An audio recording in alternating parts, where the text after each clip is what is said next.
बहुत समय पहले की बात है। मध्य प्रदेश के एक शांत इलाके में एक छोटा सा गांव था, जहां घने पेड़ों के बीच एक प्राचीन मंदिर स्थित था। ये मंदिर था बागेश्वर धाम का।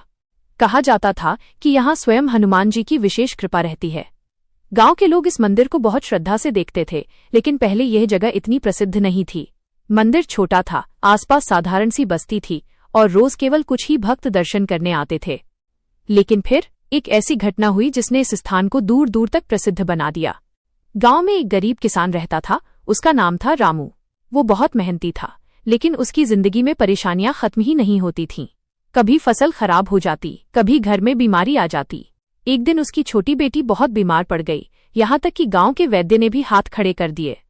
रामू बहुत दुखी होकर रात में उसी मंदिर में चला गया। मंदिर में उस समय गहरी शांति थी।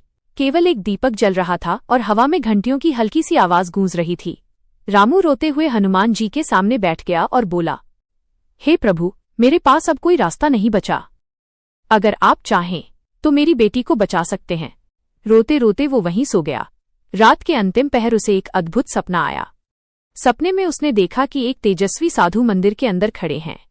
उनके चेहरे पर ओज था और उनके पीछे हनुमान जी की विशाल आकृति दिखाई दे रही थी। साधु ने कहा, डर मत, विश्वास रख। कल सुबह मंदिर के पीछे जो पुराना कुआं है, वहां से जल लेकर अपनी बेटी को पिला देना। रामू अचानक नींद से जाग गया। उसे समझ नहीं आ रहा था कि ये सपना था या सच, लेकिन उसके दिल में एक अजीब सी शांति थी। सुबह होते ही वो मंदिर के पीछे गया। वहां सच में एक पुराना कुआं था, जिसे लोग वर्षों से इस्तेमाल नहीं करते थे। उसने वहां से पानी निकाला और घर ले गया। जब उसने वो जल अपनी बेटी को पिलाया तो कुछ ही घंटों बाद उसकी तबीयत सुधरने लगी। शाम तक वो उठकर बैठ गई। गांव वाले यह देखकर चौंक गए। धीरे धीरे यह बात पूरे इलाके में फैल गई कि बागेश्वर धाम में चमत्कार हुआ है। लोग दूर दूर से आने लगे। कोई अपनी बीमारी लेकर आता, कोई अपने दुख और कोई केवल दर्शन के लिए। समय बीतता गया, मंदिर का नाम फैलता गया। वहां भजन कीर्तन होने लगे, हवन होने लगे और भक्तों की भीड़ बढ़ती गई। लोग कहते थे कि यहाँ सच्चे मन से प्रार्थना करने वाले को मार्ग जरूर मिलता है। एक बार एक युवक वहां आया। उसका नाम था मोहन। वो बहुत परेशान था, क्योंकि उसे नौकरी नहीं मिल रही थी। कई साल से कोशिश कर रहा था, लेकिन हर बार असफल हो जाता था। वो मंदिर में बैठकर रोने लगा। उसी समय मंदिर में आरती शुरू हुई। ढोल, मंजीरे और घंटियों की आवाज से पूरा वातावरण गूंज उठा। आरती के बाद उसने मन ही मन प्रार्थना की, प्रभु, मुझे कोई रास्ता दिखा दीजिए।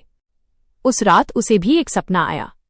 सपने में उसे लगा कि कोई कह रहा है, हार मत मान, अपने गांव के बच्चों को पढ़ाना शुरू कर।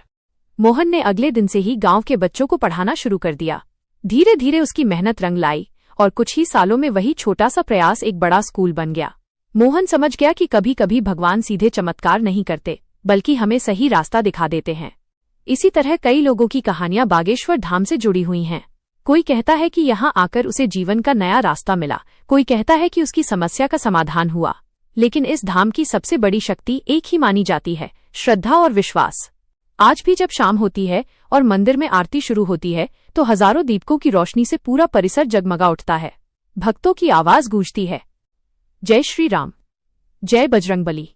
और ऐसा लगता है जैसे हवा में भी एक अद्भुत ऊर्जा फैल गई हो। लोग कहते हैं, जो भी सच्चे मन से यहाँ आता है वो खाली हाथ नहीं लौटता, क्योंकि बागेश्वर धाम केवल एक मंदिर नहीं है, यह आस्था, विश्वास और उम्मीद की एक जीवित कहानी है।